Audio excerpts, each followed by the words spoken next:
Hello, this is Tony Heller from RealClimateScience.com, reporting on Code Red for Humanity.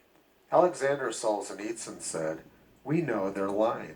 They know they are lying. We know that they know they are lying.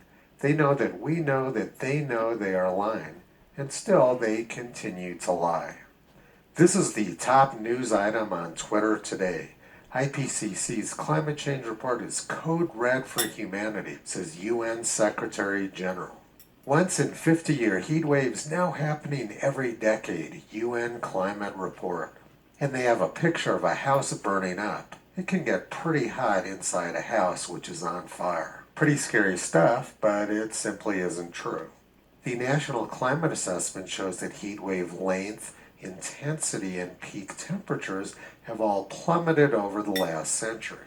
The Environmental Protection Agency shows that heat waves were much worse during the 1930s than they have been in recent years.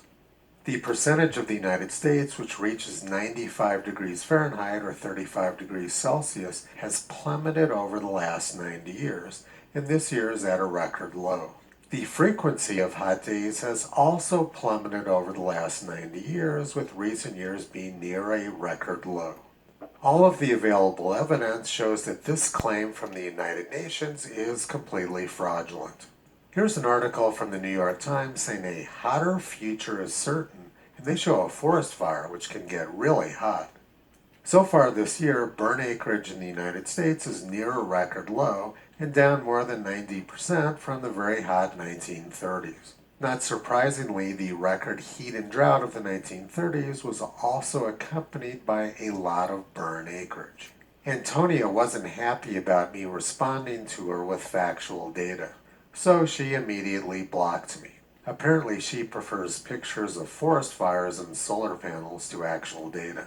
The United Nations says it's unequivocal humans are driving worsening climate disasters. But the actual data shows that deaths from natural disasters, including weather, have plummeted over the last century. The United Nations says to save the planet, focus on cutting methane.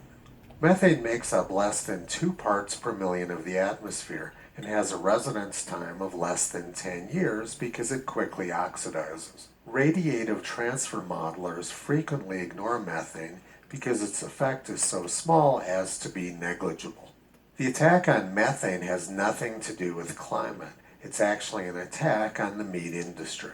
They're trying to blame the imaginary increase in bad weather and heat waves on the 90 million cattle in the United States. Which is odd because during the Little Ice Age, about 50 to 100 million bison roamed the Great Plains of the United States. Temperatures were very cold back then. According to the United Nations, the chemistry of methane must have changed since the 16th century. The reason we're seeing all of this climate fraud coming from academia is the same reason we're seeing lots of medical fraud. The editor of the New England Journal of Medicine said, "It's simply no longer possible to believe much of the clinical research that is published, or to rely on the judgment of trusted physicians or authoritative medical guidelines." The editor of The Lancet said, "The case against science is straightforward. Much of the scientific literature, perhaps half, may simply be untrue." Last month, the BMJ Medical Journal asked this question: "Time to assume that health research is fraudulent until proven otherwise?" President Eisenhower explained the problem in his farewell address 60 years ago. The prospect of domination of the nation's scholars by federal employment, project allocations, and the power of money is ever present and is gravely to be regarded. Yet in holding scientific research and discovery in respect, as we should, we must also be alert to the equal and opposite danger that public policy could itself become the captive of a scientific technological elite.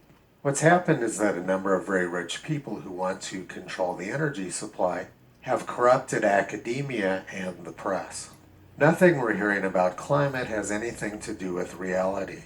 Temperatures today are 0.2 degrees Celsius above the 1979 to 2000 average. There's no indication we're having a climate emergency. There's no indication that humans control the climate, and there's no indications that government controls the amount of CO2 in the atmosphere.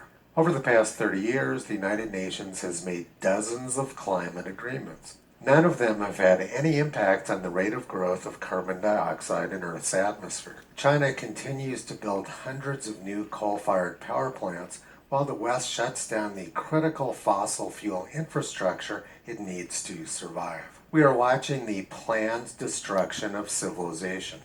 We haven't progressed since the days of the Soviet Union. The difference now is that the lies are much bigger and much more widespread. For the past 13 years, Toto has been pulling back the curtain on what is now called the Great Reset. You can visit him, Kyrie, and Caesar on the web at realclimatescience.com.